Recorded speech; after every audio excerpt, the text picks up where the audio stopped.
பிஸ்மில்லாஹிர் ரஹ்மானிர் ரஹீம் அல்ஹம்துலில்லாஹி வகஃபா ஸலாத்து வஸ்ஸலாம் அலா இபாதிஹி அல்லதீன வஸ்தஃபா ஹுசூஸன் அலா அஃதலிஹின் வ ஹாக்கிமின் நபியின் முஹம்மதின் அல் அமீன் வ அலா ஆலிஹி வஸஹ்பிஹி அஜ்மஈன் அம்மா பஅத். எகிப்திலிருந்து புறப்பட்ட இஸ்ரவேலர்கள் இதுவரைக்கும் அவங்க கடந்து வந்த பயணம் எல்லாமே எப்படி இருந்துச்சுன்னு சொன்னால், அந்த இடத்துல எந்தவித மனிதர்கள் நடமாட்டமுமே கிடையாது. உணவும் குடிப்பதற்கு தண்ணீரும் ரொம்ப ரேராக தான் கிடைக்கும். ஸோ அவங்க கடந்து வந்த இடத்துல மனிதர்கள் நடமாட்டம் கிடையாது. இப்போ அவங்க கொஞ்சம் கொஞ்சமாக மனிதர்கள் வாழக்கூடிய இடத்த நோக்கி வராங்க. அந்த இடங்களில் இளைப்பாறும்போது அங்கே உள்ள மக்களுடைய நாகரிகம், கலாச்சாரம் எல்லாத்தையுமே பார்க்க ஆரம்பிக்கிறாங்க. இது எல்லாமே அவங்களுக்கு ரொம்ப புதுசாக இருக்குது ஒரு விஷயத்தை தவிர. அந்த ஒரு விஷயம் என்னன்னு சொன்னால், எகிப்தில் எப்படி சிலை வழிபாடு இருந்துச்சோ அதே போன்று இந்த ஜெசீராக்குள்ளேயும் நிறைய சிலை வழிபாடுகள் இருக்குது. அல்லாஹு தாலா சூரா ஆராஃபில் 138 வசனத்தில் சொல்கிறான், வ ஜாவஸ்னா பி பனி இஸ்ராயில் பஹ்ரஃபா அத்தவ் அலா கௌமி யக்குஃபூன அலா அஸ்னாமில்லஹும்.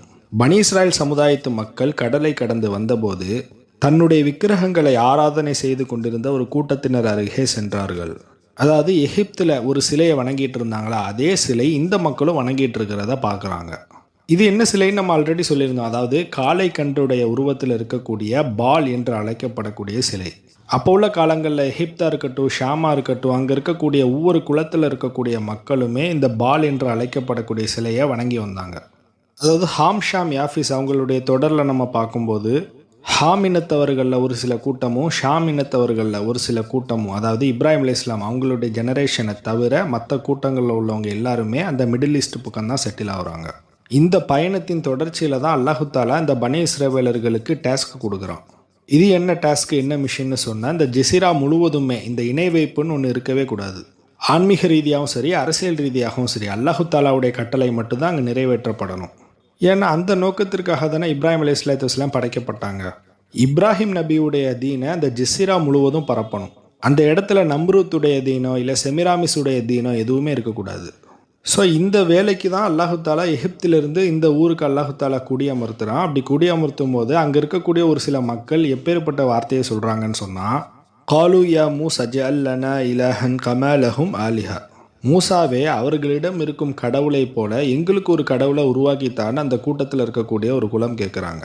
ஜெசீரா முழுவதும் இந்த சிலை வழிபாடுகளை ஃபுல்லாக ஒழிக்கணும், இந்த கலப்படப்படுத்தப்பட்ட ஆன்மீக வழிபாடுகளை ஃபுல்லாக சீர் செய்யணும்னு சொல்லிட்டு இந்த மக்களை கூட்டிகிட்டு வந்தால் அவங்களே கேட்குறாங்க, இவங்க எப்படி ஒரு சிலையை செஞ்சு வணங்கிட்டு இருக்கிறாங்களோ அதே மாதிரி எங்களுக்கு ஒரு சிலையை செஞ்சு தாயா மூசா அப்படின்னு கேட்குறாங்க. இப்படி கேட்ட உடனே மூசா அலைஹிஸ்ஸலாம் கோவப்பட்டுட்டு அந்த மக்களை பார்த்து சொல்கிறாங்க, கால இன்னக்கும் கௌமன் தஜ்ஹலூன். என்ன நீங்கள் இப்படி ஒரு அறிவில்லாத மக்களாக இருக்கிறீங்க அப்படின்னு கேட்குறாங்க. அதாவது நம்ம பாஷையில் சொல்லணும்னா முட்டா பசங்களாக இருக்கிறீங்களாடா. இது பார்த்திங்கன்னா அந்த இஸ்ரவேலர்களுடைய அந்த கூட்டத்தில் இருக்கக்கூடிய ஒரு தனிப்பட்ட கூட்டம் தான் கேட்டாங்க. அந்த மக்கள் எல்லாருமே கேட்டாங்க அப்படின்னு நம்ம சொல்லிட முடியாது. எதனால் இவங்க இப்படிப்பட்ட ஒரு வார்த்தையை கேட்டாங்கன்னு சொன்னால், இந்த பர்டிகுலர் பீப்புள் எகிப்தில் இருக்கும்போது அவங்களும் அதே நிலைப்பாட்டில் தான் இருந்திருக்கிறாங்க. அதாவது கிப்தி சமுதாயத்தில் உள்ள மக்கள் எப்படி சிலை வழிபாட்டில் இருந்தாங்களோ அதே போன்று இந்த இஸ்ரவேலர்களில் ஒரு சில மக்கள், அதே போன்ற இஸ்ரவேலர்கள் அல்லாத ஒரு சில மக்களும் அங்கே இருந்தாங்கன்னு சொன்னோம்ல, அவங்களும் அதே சிலை வழிபாட்டில் இருந்திருக்கிறாங்க. ஸோ அந்த நிலைப்பாட்டில் இருக்கக்கூடிய மக்கள் மூசா நபியுடைய அந்த அத்தாட்சியை பார்த்துட்டு அவங்க விரும்பி அவங்களோட வந்தாங்க. இப்போ கடல் கடந்து வந்த உடனே ஒரு சில மக்களும் அவங்களுடைய பழைய வழிபாட்டு முறையை பின்பற்றிட்டு இருக்கும்போது அந்த மக்களும் கேட்குறாங்க, எங்களுக்கு இந்த மாதிரி ஒரு வழிபாட்டு முறையை செஞ்சுதாங்க அப்படின்னு கேட்குறாங்க. இன்னஹ உலாய் முத்தப்பரும் மாஹும் ஃபீஹி வ பாத்திலும் மா கானு யாமலும். மூசா அலைஹிஸ்ஸலாம் அந்த மக்கள்கிட்ட சொல்கிறாங்க, நிச்சயமாக இந்த மக்கள் ஈடுபட்டு இருக்காங்கல்ல அந்த மார்க்கம் அழியக்கூடியது. அதாவது இந்த பால் அப்படிங்கிற சிலையை வச்சு வணங்கிட்டு இருக்காங்கல்ல, இதெல்லாம் கண்டிப்பாக அழிஞ்சிரும், இந்த வழிபாடும் அழிஞ்சிரும், இந்த மார்க்கம் இந்த கொள்கையும் அழிஞ்சிரும் அப்படின்னு மூசா அலைஹிஸ்ஸலாம் அந்த மக்கள்கிட்ட சொல்கிறாங்க. நிச்சயமாக இந்த மக்கள் செய்யக்கூடிய காரியம் வீணானவை தான் அப்படின்னு சொல்கிறாங்க. கால கைரல்லாஹி அபுகீக்கும் இலாஹம் வஹுவ ஃபضலக்கும் அலல் ஆலமீன். அதாவது மூசா அலைஹிஸ்ஸலாம் அந்த மக்கள்கிட்ட சொல்கிறாங்க, நான் எப்படி அல்லாஹு தாலாவை விட்டு உங்களுக்கு ஒரு புது இறைவனை தேடி வைப்பேன் அப்படின்னு சொல்கிறாங்க. அதாவது அந்த மக்கள் கேட்டாங்கல்ல, இந்த சிலையை போன்று எங்களுக்கு ஒரு வழிபாட்டு முறையை நீங்கள் செஞ்சுத்தாங்க அப்படின்னு கேட்டதற்கு மூசா அலைஹிஸ்ஸலாம் சொல்கிறாங்க, நான் எப்படி அல்லாஹு தாலாவை விட்டு உங்களுக்கு ஏதாவது ஒரு போலி தெய்வத்தை உருவாக்கி தருவேன் அப்படின்னு கேட்குறாங்க. நிச்சயமாக அல்லாஹு தாலா இந்த உலகத்தில் உள்ள எல்லா மக்களை விடவும் உங்களை அல்லாஹு தாலா மேன்மைப்படுத்தி இருக்கிறான் அப்படின்னு சொல்கிறாங்க. இதை சொல்லிட்டு மூசா அலைஹிஸ்ஸலாம் அந்த மக்கள்கிட்ட ரிமைண்ட் பண்ணுறாங்க, அதாவது ஞாபகப்படுத்துகிறாங்க, இது அஞ்சைனாக்கும் இன்னாலி ஃபிர்அவுன யஸூமுனக்கும் சூஅல் அதாப். நிச்சயமாக அல்லாஹு தாலா உங்களை எல்லாத்தையுமே ஃபிரௌனுடைய கூட்டத்திடமிருந்தும் அவர்களுடைய கடுமையான வேதனையிலிருந்தும் அல்லாஹு தாலா உங்களை காப்பாற்றி கூட்டிகிட்டு வந்திருக்கிறான் அப்படிங்கிறத நீங்கள் நினைவு கூறுங்க. யுகத்திலூன அபினயாக்கும் வயஸ்தகியூன நிசாக்கும். அந்த ஃபிரௌன் உங்களை எப்படியெல்லாம் கொடுமை செஞ்சான் அப்படின்னு சொல்லிட்டு நினச்சி பாருங்கள். உங்களில் இருக்கக்கூடிய ஆண் குழந்தைகளை ஃபுல்லாக கொலை பண்ணிவிட்டு பெண்களை விட்டு விட்டான். அதாவது பெண் குழந்தைகளை விட்டு விட்டான். நம்ம குலமே நம்ம ஜெனரேஷனே அழிஞ்சு போயிருக்கும். இந்த பெரிய கொடுமையிலிருந்து அல்லாஹு தாலா நம்மளை காப்பாற்றிருக்கிறான். ஒஃபீதாலிக்கும் பலாவும் ரப்பிக்கும் அதையும். நிச்சயமாக உங்களுக்கு அல்லாவிடமிருந்து மிகப்பெரிய சோதனை ஏற்பட்டிருந்ததுன்னு அல்லாஹு தாலா சொல்கிறான். ஸோ மூசா அலைஹிஸ்ஸலாத்து வஸ்ஸலாம் அந்த மக்கள்கிட்ட சொல்கிறாங்க, நீங்கள் அறிவில்லாமல் இப்படி ஒரு வழிபாட்டு முறை எங்களுக்கு செஞ்சுத்தான்னு சொல்லிட்டு என்கிட்ட கேட்குறீங்களே, அல்லாஹு தாலா உங்களுக்கு என்னெல்லாம் நியாமத்து செஞ்சுருக்கான் அப்படின்னு நீங்கள் நினச்சி பாருங்கள் அப்படின்னு சொல்லிட்டு மூசா அலைஹிஸ்ஸலாத்து வஸ்ஸலாம் அந்த மக்களுக்கு ஞாபகப்படுத்துகிறாங்க. மூசா அலைஹிஸ்ஸலாத்து வஸ்ஸலாம் பண்ண அந்த அட்வைஸ் அவங்க சீரியஸாக எடுத்துக்கல. ஒரு சில மக்களுடைய ஆள் மனதில் இந்த விக்கிரக வழிபாடு கொள்கை இருந்து கொண்டு தான் இருந்தது. சரி, இப்போது மூசா அலைஹிஸ்ஸலாத்து வஸ்ஸலாம் அவர்களும் அவர்களுடைய மக்களும் எப்படி இந்த ஊரை கடந்து வந்தாங்களோ அப்படி ஒவ்வொரு ஊரையும் கடந்து போயிட்டு இருக்கிறாங்க. இப்படி ரெஃபிண்டம் என்று அழைக்கப்படக்கூடிய ஒரு ஊரை கடந்து போகிறாங்க.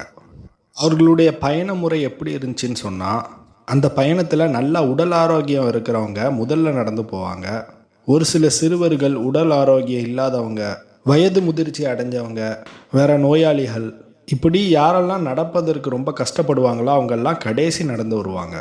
இப்படி நடந்து செல்வதற்கு கஷ்டப்படுறவங்க ஃபுல்லுமே பின்னாடி தான் நடந்து வர்றதால ஒரு மிகப்பெரிய கொள்ளைக்கார கூட்டம் இவங்களை கவனிக்கிறாங்க. அந்த கொள்ளைக்கார கூட்டம் யாருன்னு சொன்னால் இவங்க அமலேக்கியர்கள் என்று சொல்லிட்டு வரலாற்று நூட்களில் பதிவு செய்யப்பட்டுள்ளது. இந்த அமலேக்கிய வம்சத்தை சேர்ந்த ஒரு கூட்டமும் அப்போ உள்ள காலங்களில் அங்கே உள்ள பாலைவனங்களில் ஃபுல்லுமே வழிப்பறி கொள்ளையர்கள் உண்டுல்ல, அதாவது பயணத்தில் வர்றவங்களுடைய அந்த பொருளாதாரத்தை ஃபுல்லாக வழிப்பறி பண்ணுவாங்க. இதில் இந்த அமலேக்கிய வம்சத்தை சேர்ந்த கூட்டமும் இந்த வழிப்பறி கொள்ளையர்களாக இருந்திருக்கிறாங்க. பொதுவாக அந்த பாலைவன இடங்களில் வழிப்பறி கொள்ளையர்கள் இருப்பது இயல்பு. ஏன்னு சொன்னால் அவங்க வாழக்கூடிய இடங்களில் உணவு தண்ணீர் எதுவுமே அவ்வளோவா இருக்காது. ஏன் நபிகள் நாயகம் ஸல்லல்லாஹு அலைஹி வஸல்லம் அவங்களுடைய வாழ்க்கை வரலாற்றை படிக்கும்போது கூட இந்த மாதிரி செய்திகளை நம்மளால் பார்க்க முடியும். சரி, இப்போது அமலேக்கியர்கள் எப்படி கொள்ளைக்கார கூட்டமாக இருக்க முடியும்? அவங்க இப்ராஹிம் அலைஹிஸ்ஸலாம் அவங்களுடைய வம்சாவளியிலிருந்து வந்தவங்க. அப்படி இருக்கும்போது இவங்க இந்த மாதிரியான தவறுகள்லாம் செய்வாங்களா அப்படிங்கிற கேள்விக்கு என்ன பதில்னு சொன்னால், முதல்ல ஒரு விஷயத்தை புரிஞ்சுக்கணும். இப்ராஹிம் அலைஹிஸ்ஸலாம் அவங்களுடைய வம்சாவளியிலேருந்து வரவங்க எல்லாருமே நல்லவங்களாக இருக்க மாட்டாங்க. இதற்கு குரானே ஒரு மிகப்பெரிய ஆதாரம். அல்லாஹு தாலா சூரா அல் பக்ரால 124 வசனத்தில் சொல்லியிருப்பான், வைதி பித்தலா இப்ராஹிம் ரப்புஹு பிகலிமாத்தின் ஃபதமஹுன் கால இன்னி ஜாயிலுக்கு லின்னாஸி இமாமா கால ஒமன் துரியத்தி கால லா யனாலு ஹதீஸ் வாலிமீன். இந்த வசனத்தில் அல்லாஹு தாலா இப்ராஹிம் அலைஹிஸ்ஸலாம் அவங்கள்ட்ட உங்களை நான் இமாமா ஆக்க போகிறேன் அப்படின்னு சொல்லியிருப்பான். அதற்கு இப்ராஹிம் அலைஹிஸ்ஸலாம் சொல்லுவாங்க, நீ என்னை இமாம் ஆக்குனதை போன்று என்னுடைய துர்ரியத்தை, அதாவது என்னுடைய சந்ததிகளை இமாம் ஆக்கியா அல்ல அப்படின்னு கேட்டிருப்பாங்க. அதற்கு அல்லாஹு தாலா கண்டிப்பாக ஆக்குறேன், ஆனால் வாலிமீன்கள் அதாவது அநியாயக்காரர்களுக்கு உன்னுடைய வாக்குறுதி சேராது அப்படின்னு சொல்லியிருப்பான். ஸோ இதிலே தெரியுது இப்ராஹிம் அலைஹிஸ்ஸலாம் அவங்களுடைய வம்சத்தில் வாலிமீன்கள் அதாவது அநியாயக்காரர்கள் உண்டு. சிம்பிளாக சொல்லணுன்னா அபுலஹப் தப்பத்தியத்த சூறால அல்லாஹு தாலா திட்டி பேசியிருப்பானே, அவன் கூட இப்ராஹிம் அலைஹிஸ்ஸலாம் அவங்களுடைய வம்சாவளியிலேருந்து வந்தவன் தான். ஸோ இப்ராஹிம் அலைஹிஸ்ஸலாம் அவங்களுடைய வம்சாவளியிலேருந்து வந்தவங்க எல்லாருமே பெர்ஃபெக்டாக இருப்பாங்கன்னு நம்ம சொல்லிட முடியாது. ரெண்டாவது விஷயம் என்னன்னு சொன்னால், இந்த கொள்ளைக்கார கூட்டம் இந்த அமலேக்கியர்கள் கலப்பு திருமணம் பண்ணாங்க. அதாவது மற்ற மரபில் இருக்கிறவங்களோடு கலப்பு திருமணம் பண்ணும்போது அவங்களுடைய அந்த கொள்கையை அப்படி இவங்களும் பின்பற்ற ஆரம்பிச்சிருவாங்க. எடுத்துக்காட்டாக சொல்லணுன்னா, இப்போ இஸ்ரேலில் இருக்கக்கூடிய எல்லா யூதர்களுமே எப்படி கலப்பினத்தவர்கள் தானே. அந்த யூதர்கள் எல்லாருமே யாஜூஜுடைய வம்சாவளியிலேருந்து வந்தவங்களை திருமணம் பண்ணி தான் அவர்களுடைய சந்ததிகள் எல்லாருமே ஈரோப்பில் வாழ்ந்து வந்தாங்க.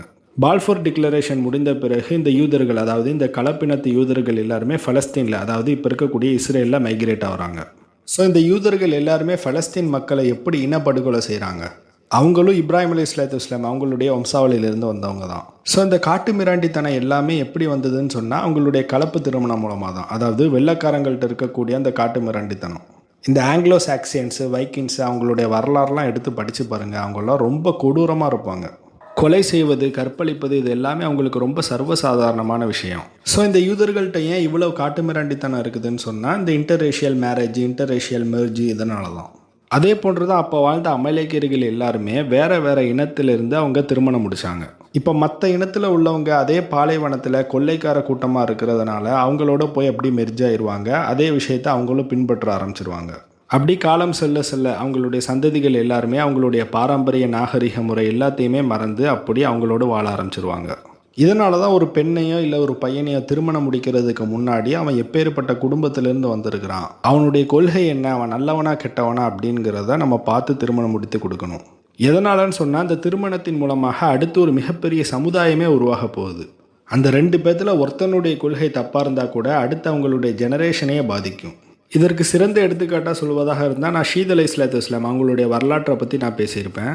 அந்த மக்கள் எப்படி கொஞ்சம் கொஞ்சமாக இணை வைப்பின் பக்கம் சென்று கொண்டிருந்தாங்க அப்படிங்கிறத பற்றி நான் தெளிவாக பேசியிருப்பேன். 3வது விஷயம், இந்த அமலேக்கியர்கள் ஏன் வழிப்பறி கொள்ளையர்களாக இருந்தாங்கன்னு சொன்னால், அவர்களாக இருக்கட்டும், அங்கே இருக்கக்கூடிய கொள்ளையடிக்கக்கூடிய எல்லா குலமாக இருக்கட்டும், அவங்க எல்லாருமே வேணுமென்றே கொள்ளையர்களாக இல்லை. அவங்க எல்லாருமே வழிப்பறி கொள்ளையர்களாக இருப்பதற்கு தூண்டப்பட்டாங்க.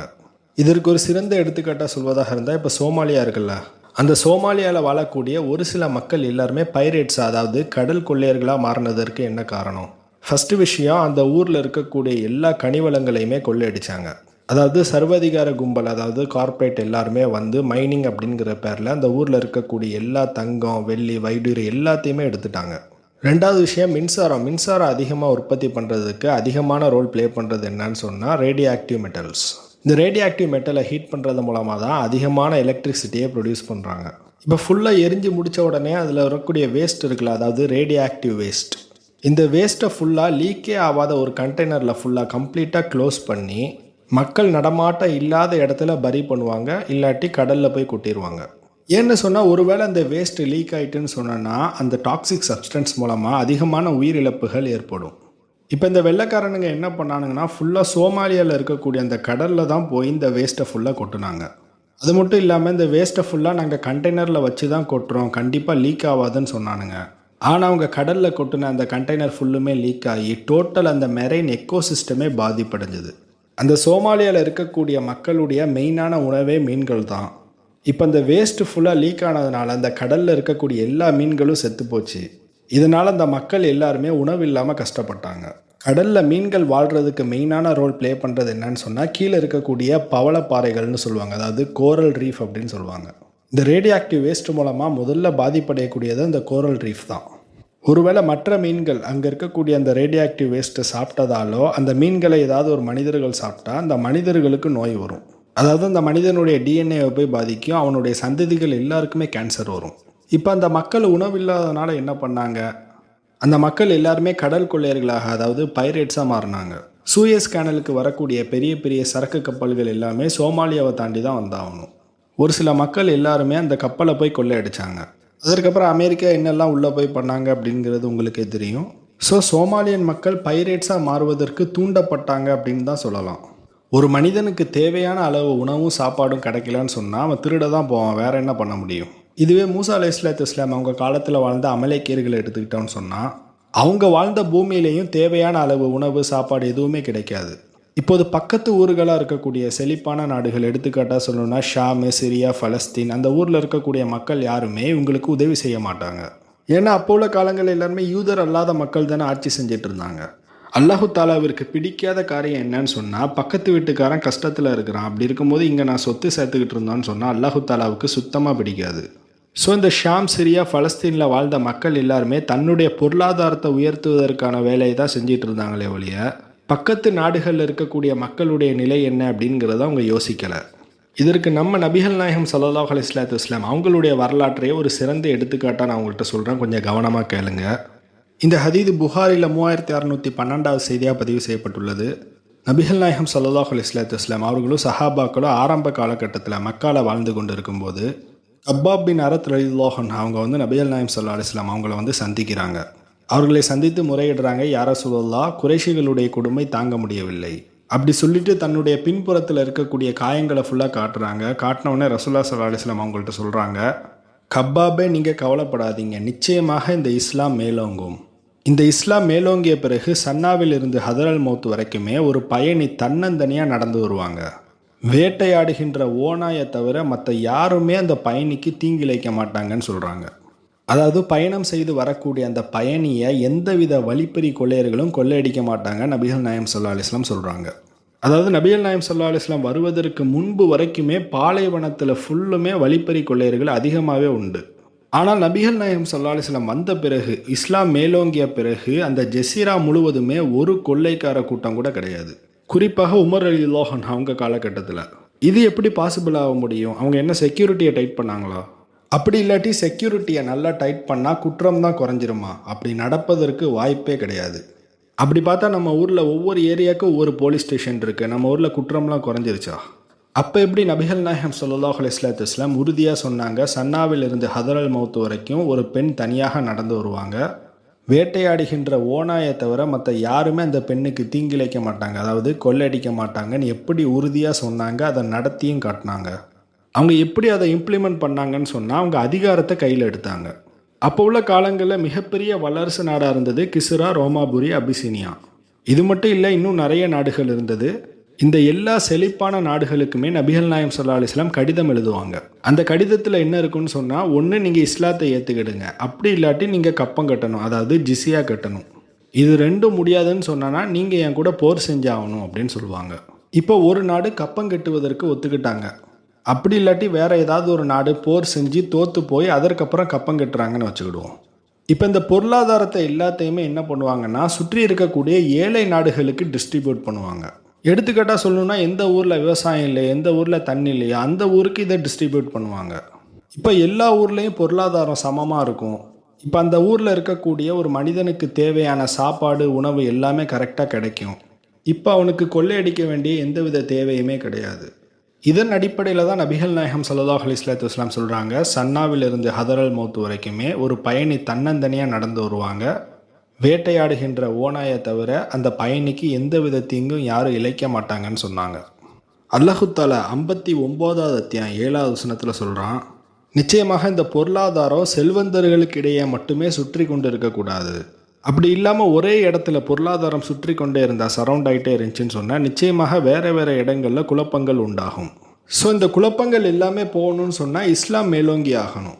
இந்த இஸ்லாம் மேலோங்கக்கூடிய அந்த மிஷின், அந்த பணியை தான் நபிகள் நாயகம் ஸல்லல்லாஹு அலைஹி வஸல்லம் செஞ்சாங்க. ஆனால் இந்த மிஷின், இந்த பணி முதல்ல யாருக்கு கொடுக்கப்பட்டதுன்னு சொன்னால், இந்த பனு இஸ்ரவேலர்களுக்கு. Okay, let me continue. இப்போ மூசா அலைஹிஸ்ஸலாம் அவங்களுடைய தலைமையில் இந்த இஸ்ரவேலர்கள் எல்லாருமே ரெஃபண்டம் என்ற ஊரை கடந்து சென்று கொண்டு இருக்கும்போது, இப்போ நோயாளிகள், பலகீனமான மக்கள் எல்லாருமே கடைசியில் நடந்து வந்தாங்க. இப்போ இந்த வழிப்பறி கொள்ளையர்கள் எல்லாருமே இந்த பலகீனமான மக்களை கவனிக்கிறாங்க. முன்னாடி சென்று கொண்டு இருக்கிற மக்களை அட்டாக் பண்ணுறதை விட பின்னாடி வரக்கூடிய மக்களை நம்ம அட்டாக் பண்ணுறது ஈஸி. ஸோ நம்ம பின்னாடி வரக்கூடிய பலகீனமான மக்கள் மீது தாக்குதல் நடத்தலான்னு சொல்லிட்டு அந்த அமலேக்கியர்கள் முடிவெடுக்கிறாங்க. இப்போ அந்த இஸ்ரவேலர்களில் பலகீனமான மக்கள் மீதெல்லாம் தாக்குதல் நடத்தி அவங்கள்ட்ட இருக்கக்கூடிய பொருளாதாரம், அவர்கள்ட்ட இருக்கக்கூடிய அணிகலன்கள், இவை அனைத்தையுமே அந்த அமலேக்கியர்கள் கொள்ளையடிச்சிட்டாங்க. அவங்க கொள்ளையடிச்சிட்டு போன பிறகு தான் மூசா அலைஹிஸ்ஸலாம் அவங்களுக்கு செய்தி வருது. இப்போ ஒரு கொள்ளைக்கார கூட்டம் தன் மக்களிடம் இருக்கக்கூடிய எல்லா பொருளாதாரத்தையும் கொள்ளையடிச்சிட்டு போனாங்க அப்படிங்கிறத கேள்விப்பட்ட உடனே மூசா அலைஹிஸ்ஸலாம் ரொம்ப வருத்தப்படுறாங்க. இதற்கு ஏதாவது ஒன்று செஞ்சாகணும்னு சொல்லிட்டு மூசா அலைஹிஸ்ஸலாம் முடிவெடுக்கிறாங்க. இப்போது மூசா அலைஹிஸ்ஸலாம் ஒரு இளைஞர்கள் படையை தயார் பண்ணுறாங்க. அந்த படையுடைய தளபதியாக யுஷா பின் நூன் அலைஹிஸ்ஸலாம் அவங்கள தேர்ந்தெடுக்கிறாங்க. இந்த அமலேக்கியர்கள் இருக்கக்கூடிய இடங்களுக்கே ஸ்ட்ரெயிட்டாக போய் நம்ம போர் செய்யணும் அப்படின்னு சொல்லிட்டு முடிவெடுக்கிறாங்க. ஏன்னு சொன்னால், தன்னுடைய மக்கள்கிட்டேருந்து கொள்ளையடிச்சிட்டு போன பொருட்கள் ஃபுல்லாக அங்கே தான் இருக்குது, எப்படியாவது அதை ஃபுல்லாக மீட்டுட்டு வரணும்னு சொல்லிட்டு மூசா அலைஹிஸ்ஸலாம் முடிவெடுத்து தான் இப்படி ஒரு இளைஞர்கள் படையை தேர்ந்தெடுக்கிறாங்க. இந்த அமலேக்கியர்கள் கூட்டத்தில் கொள்ளைக்காரர்கள் எல்லாமே பள்ளத்தாக்கின் பக்கம்தான் வாழ்ந்துட்டு வந்தாங்க. இப்போ யுஷா பின் நூன் அலைஹிஸ்ஸலாம் அவங்களுடைய படைக்கும் இந்த அமலேக்கியர்களுக்கு போர் ஸ்டார்ட் ஆகுது.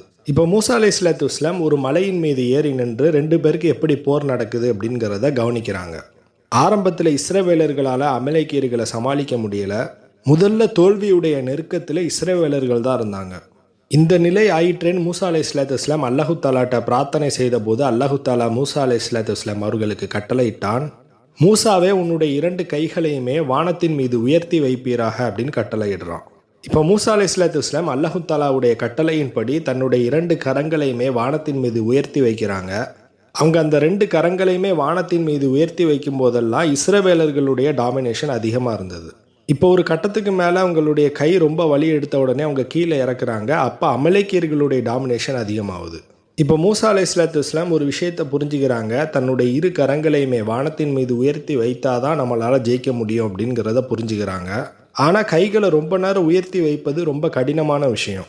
இப்போ மூசா அலைஹிஸ்ஸலாம் ஹாரூன் அலைஹிஸ்ஸலாம் அவங்களுக்கு கட்டளையிடுறாங்க, ஏதாவது ஒரு கல்லை எடுத்துகிட்டு வந்து என் பக்கத்தில் வைங்க, என்னோட கையை நான் மேலே உயர்த்தி வைக்கிறேன், அது கீழே விழாமல் பிடிச்சிக்கோங்க அப்படின்னு சொல்லிட்டு மூசா அலைஹிஸ்ஸலாத்து வஸ்ஸலாம் ஹாரூன் அலைஹிஸ்ஸலாத்து வஸ்ஸலாம் அவங்கள்ட்ட சொல்கிறாங்க. இப்போ ஹாரூன் அலைஹிஸ்ஸலாத்து வஸ்ஸலாம் அவங்களும் அவர்களுடைய சகோதரர் ஒருவர், அவர் பேர் ஹூர் அப்படின்னு சொல்லுவாங்க. இவங்க 2 பேருமே மூசா அலைஹிஸ்ஸலாத்து வஸ்ஸலாம் அவங்களுடைய 2 கரங்களையுமே வானத்தை நோக்கி பிடிச்சு வச்சுக்கிறாங்க. இப்போ மூசா அலைஹிஸ்ஸலாத்து வஸ்ஸலாம் அந்த கல்லில் அமர்ந்து கொண்டு 2 கரங்களையுமே 2 பேரும் பிடிச்சு வச்சுக்கிறாங்க. இப்போ இஸ்ரவேலர்களுடைய டாமினேஷன் பழையபடி அதிகமாகுது. இறுதியில் யுஷா பின் நூன் அலைஹிஸ்ஸலாத்து வஸ்ஸலாம் அவங்களுடைய படை அமலேக்கியர்களை வெற்றி கொண்டுட்டாங்க. இப்போ இஸ்ரவேலர்கள் போரில் ஜெயித்த உடனே அமலேக்கியர்கள் கொள்ளையடித்த எல்லா பொருளாதாரத்தையுமே மீட்டுட்டு கொண்டு வராங்க. ஸோ இதுதான் இஸ்ரவேலர்கள் எகிப்திலிருந்து வந்த உடனே செய்த முதல் போர் இதுதான். இது எல்லாமே அல்லாஹு தாலா இந்த இஸ்ரவேலர்களுக்கு ஒரு ட்ரைனிங் மாதிரி கொடுக்குறான். எதனாலன்னு சொன்னால், இதை விட மிகப்பெரிய பலசாலிகள் பலஸ்தீன், அதாவது பைத்துல் முக்கத்தஸை ஆக்கிரமித்து வச்சுருந்தாங்க. அவர்களோடு போர் செய்து ஜெயிக்கணும்ல, இது ஜெயிக்கிறதுக்கு முன்னாடி ஒரு ட்ரைனிங் செக்ஷன் மாதிரி. இந்த போரில் ஜெயித்த உடனே மூசா அலைஹிஸ்ஸலாத்து வஸ்ஸலாம் அல்லாஹு தாலாவை புகழ்கிறாங்க. யா அல்லாஹ், உன்னுடைய உதவியை கொண்டு தான் இந்த போரில் நான் ஜெயித்தேன் அப்படின்னு சொல்லிட்டு.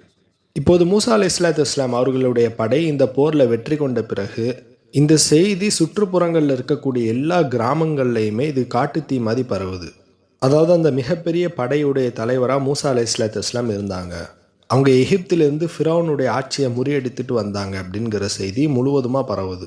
இப்போ இந்த செய்தி மூசா அலைஹிஸ்ஸலாத்து வஸ்ஸலாம் அவர்களுடைய ஃபாதர் இன்லா, அவங்க சுஹைப் அலைஹிஸ்ஸலாத்து வஸ்ஸலாம் அப்படின்னு நம்ம சொல்லியிருந்தோம். இன்னொரு கருத்து, அது சுஹைப் அலைஹிஸ்ஸலாம் கிடையாது, அவங்களுடைய வம்சாவளியிலிருந்து வந்த இன்னொரு ஒரு நல்ல மனிதர் அப்படின்னு சொல்லியிருந்தோம். ஆனால் அவங்களுடைய மாமா சுஹைப் அலைஹிஸ்ஸலாத்து வஸ்ஸலாம் அவங்க தான் அப்படின்னு சொல்லிட்டு இதுதான் வலிமையான கருத்து. இப்போ மூசா அலைஹிஸ்ஸலாத்து வஸ்ஸலாம் கொள்ளை கூட்டமான அமலேக்கியர்களை வெற்றி கொண்ட செய்தி அவர்களுடைய மாமாவான சுஹைப் அலைஹிஸ்ஸலாத்து வஸ்ஸலாம் அவங்களுக்கு அந்த செய்தி வருது. ஏற்கனவே மூசா அலைஹிஸ்ஸலாத்து வஸ்ஸலாம் அவர்களுடைய மனைவி அவர்களுடைய பசங்க 2 பேரையுமே கூட்டிகிட்டு போகும்போது அந்த சமயத்தில் தான் மூசா அலைஹிஸ்ஸலாத்து வஸ்ஸலாம் அவர்களுக்கு வஹி வந்திருக்கும். அப்பம்போது தான் அல்லாஹு தாலா மூசா அலைஹிஸ்ஸலாத்து வஸ்ஸலாம் அவர்களுக்கு அந்த மிஷனை கொடுத்துருப்பான். அதே போன்று உங்களுடைய மனைவியை விட்டு நீங்கள் எகிப்துக்கு போங்க அப்படின்னு சொல்லியிருப்போம். அதே போன்று அல்லாஹு தாலா ஒரு மலக்கை ஏவி அவர்களுடைய மனைவி அவர்களுடைய பசங்க 2 பேரையுமே திரும்பி மதியன்லேயே கொண்டு போய் விட்டுருப்போம். இப்போ மூசா அலைஹிஸ்ஸலாத்து வஸ்ஸலாம் அவர்களுடைய மனைவியும் அவர்களுடைய பசங்க எல்லாருமே மதியனில் தான் வாழ்ந்துருந்தாங்க. அதுவும் யார் கூட இருந்தாங்கன்னு சொன்னால், சஃபூரா அவங்களுடைய தந்தையோடு தான் இருந்தாங்க. சுஹைப் அலைஹிஸ்ஸலாத்து வஸ்ஸலாம் அவங்களோடு தான் இருந்தாங்க. இப்போது மூசா அலைஹிஸ்ஸலாத்து வஸ்ஸலாம் எகிப்தை வெற்றி கொண்டு விட்டு அவங்க இங்கே வந்திருக்காங்க அப்படிங்கிற நியூஸு சுஹைப் அலைஹிஸ்ஸலாத்து வஸ்ஸலாம் அவங்களுடைய காதுக்கு போகுது. இப்போ உடனே சுஹைப் அலைஹிஸ்ஸலாத்து வஸ்ஸலாம் தங்களுடைய மகளையும் தங்களுடைய 2 பேர பசங்களையும் கூட்டிகிட்டு மூசா நபிகிட்ட கூட்டிகிட்டு வந்து காட்டுவதற்கு வராங்க. இப்போது மூசா அலைஹிஸ்ஸலாத்து வஸ்ஸலாம் அவர்களும் சுஹைப் அலைஹிஸ்ஸலாத்து வஸ்ஸலாம் அவங்களும் 2 பேருமே சந்திக்கிறாங்க. எதனால் தன்னுடைய மனைவி பசங்களை பாதியிலே விட்டுட்டு போக வேண்டிய சூழ்நிலை ஏற்பட்டது அப்படிங்கிறத ஃபுல்லாத்தையுமே மூசா அலைஹிஸ்ஸலாத்து வஸ்ஸலாம் அவர்களுடைய மாமாட்ட சொல்கிறாங்க. ஃபிரௌனால் தன்னுடைய சமுதாயத்திற்கு ஏற்பட்ட அந்த கொடுமைகள், அதற்கப்புறம் அல்லாஹு தாலா கொடுத்த அத்தாட்சிகள், ஃபிரௌன் கடலில் மூழ்கடிக்கப்பட்டது, எல்லா சம்பவத்தையுமே சொல்கிறாங்க. இப்போ இது எல்லாத்தையுமே சுஹைப் அலைஹிஸ்ஸலாத்து வஸ்ஸலாம் புரிஞ்சுக்கிறாங்க. ஏன்னு சொன்னால் அவங்களும் ஒரு காலத்தில் நபியாக தானே இருந்தாங்க. இப்போ மூசா அலைஹிஸ்ஸலாத்து வஸ்ஸலாம் தன்னுடைய மனைவியையும் தன்னுடைய 2 பசங்களையுமே பார்க்குறாங்க. கிட்டத்தட்ட 25 வருஷத்துக்கு மேலே ஆயிட்டு தன்னுடைய மனைவி தன்னுடைய பசங்க 2 பேரையுமே பார்த்து. தன்னுடைய 2 பசங்களுமே தன்னுடைய உயரத்துக்கு வளர்ந்து நிற்பதை பார்க்குறாங்க. இப்போ தனக்கு நேரிட்ட எல்லா விஷயத்தையுமே தன்னுடைய குடும்பத்திற்கு எடுத்து சொல்கிறாங்க. அவங்களும் புரிஞ்சுக்கிறாங்க. மூசா அலைஹிஸ்ஸலாத்து வஸ்ஸலாம் அவர்களையும் அவர்களுடைய சமுதாய மக்களையும் பார்த்துக்கிட்டே புரிஞ்சுக்கிறாங்க. நிச்சயமாக மூசா நபிக்கு ஏதோ ஒரு பெரிய பணி கொடுக்கப்பட்டிருக்கு அப்படிங்கிறத. இப்போ கொஞ்ச காலம் தான் மூசா அலைஹிஸ்ஸலாத்து வஸ்ஸலாம் அவர்களுடைய குடும்பம் மூசா நபியோடு பயணிக்கிறாங்க. அல்லாஹு தாலா 40 வருடங்கள் அவங்களுக்கு அந்த ஊரை தடை செஞ்சாம்லா, அப்பம்போது அவர்களுடைய குடும்பம் தன்னுடைய தந்தையுடைய ஊருக்கே போயிட்டாங்க. சரி, இப்போது மூசா அலைஹிஸ்ஸலாத்து வஸ்ஸலாம் தன்னுடைய மக்களுக்கு ஏதாவது ஒரு அநீதி ஏற்பட்டிருந்தாலோ, ஏதாவது ஒரு சண்டை, ஏதாவது ஒரு விஷயம் நடந்திருக்கும், அந்த விஷயத்துக்கு தீர்ப்பளிப்பதற்கென்றே ஒரு நேரத்தை ஒதுக்கியிருப்பாங்க. அது கிட்டத்தட்ட காலையிலேருந்து ஈவினிங் வரைக்குமே நடக்கும். இப்போ மூசா அலைஹிஸ்ஸலாத்து வஸ்ஸலாம் தன்னுடைய மக்களுக்கிடையே ஏதாவது ஒரு பஞ்சாயத்து ஏற்பட்டிருக்கும், ஏதாவது ஒரு சண்டை, ஏதாவது ஒரு சம்பவம், அந்த விஷயத்துக்கு தீர்ப்பளிக்கிற விதமாக உட்காந்துட்டு இருக்கும்போது நேரம் தொடர்ந்து போய்கொண்டே இருக்குது. அனைத்துக்குமே மூசா அலைஹிஸ்ஸலாத்து வஸ்ஸலாம் தீர்ப்பு கொடுத்துக்கிட்டே இருக்கிறாங்க. ஆனால் கடைசி வரைக்குமே அது முடியவே இல்லை. இப்போது மூசா அலைஹிஸ்ஸலாத்து வஸ்ஸலாம் அவர்களுடைய மாமா சுஹைப் அலைஹிஸ்ஸலாத்து வஸ்ஸலாம் மூசா நபியை அழைத்து ஒரு அட்வைஸ் பண்ணுறாங்க. அது என்னன்னு சொன்னால், நீ இப்படி ஒட்டுமொத்த மக்களுக்கும் நீ தீர்ப்பு கொடுத்துட்டு இருந்தன்னா அது இப்போதைக்கு முடிக்க முடியாது.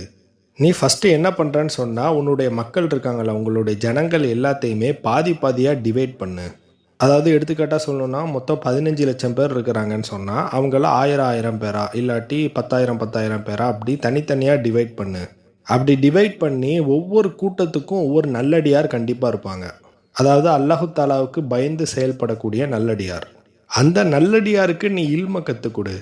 இதனை கற்றுக் கொடுத்துட்டு அவங்கள அந்த மக்களுக்குள்ளே தீர்ப்பளிக்கிற மாதிரியான ஒரு கவர்மெண்ட்டை நீ ஃபார்ம் பண்ணு அப்படின்னு சொல்கிறாங்க. இப்படி இல்லாமல் நீ ஒட்டுமொத்த மக்களுக்கும் நீயே பதில் சொல்வதாக இருந்தால் அது நேரம் ரொம்ப போயிடும், அதை முடிக்கவே முடியாதுன்னு சொல்லிட்டு சுஹைப் அலைஹிஸ்ஸலாத்து வஸ்ஸலாம் மூசா அலைஹிஸ்ஸலாத்து வஸ்ஸலாம் அவர்களுக்கு அட்வைஸ் பண்ணுறாங்க. இது இல்லாமல் ஏதாவது ஒரு பெரிய பிரச்சனை, அதாவது தீர்க்கவே முடியாத ஒரு பெரிய பிரச்சனை வந்தால் மட்டும் அந்த மக்கள் உன்னிடம் பேசுவத மாதிரியான ஒரு சூழ்நிலை ஏற்படுத்துங்க அப்படின்னு சொல்லிட்டு அட்வைஸ் பண்ணுறாங்க. ஸோ அவங்க என்ன சொல்கிறாங்கன்னா, சின்ன சின்ன பிரச்சனைகள் ஃபுல்லாக அவங்களுக்குள்ளேயே டிவைட் பண்ணி ஒரு அமீரை செலக்ட் பண்ணி அவங்களே தீர்ப்பளிக்கிற மாதிரியான ஒரு சிச்சுவேஷனை ஏற்படுத்து. இது இல்லாமல் ஏதாவது ஒரு பெரிய பிரச்சனை, தீர்க்கவே முடியாத ஒரு பெரிய பிரச்சனை வந்தால் மட்டும் அந்த மக்கள் உன்னிடம் தீர்ப்பு கேட்குற மாதிரியான ஒரு சூழ்நிலை ஏற்படுத்துன்னு மூசா அலைஹிஸ்ஸலாத்து வஸ்ஸலாம் அவங்கள்ட்ட சொல்கிறாங்க. இப்படி ஒவ்வொரு விஷயத்துக்கும் மூசா அலைஹிஸ்ஸலாத்து வஸ்ஸலாம் அவர்களுடைய மாமா மூசா நபிக்கு உதவி செய்கிறாங்க. இந்த விஷயம் மூசா அலைஹிஸ்ஸலாத்து வஸ்ஸலாம் அவர்களுக்கு ரொம்ப ஹெல்ப்ஃபுல்லாக இருக்குது. மூசா அலைஹிஸ்ஸலாத்து வஸ்ஸலாம் அவர்களும் அவர்களுடைய மாமா சொன்னபடி கேட்டு அதை துவங்குறாங்க.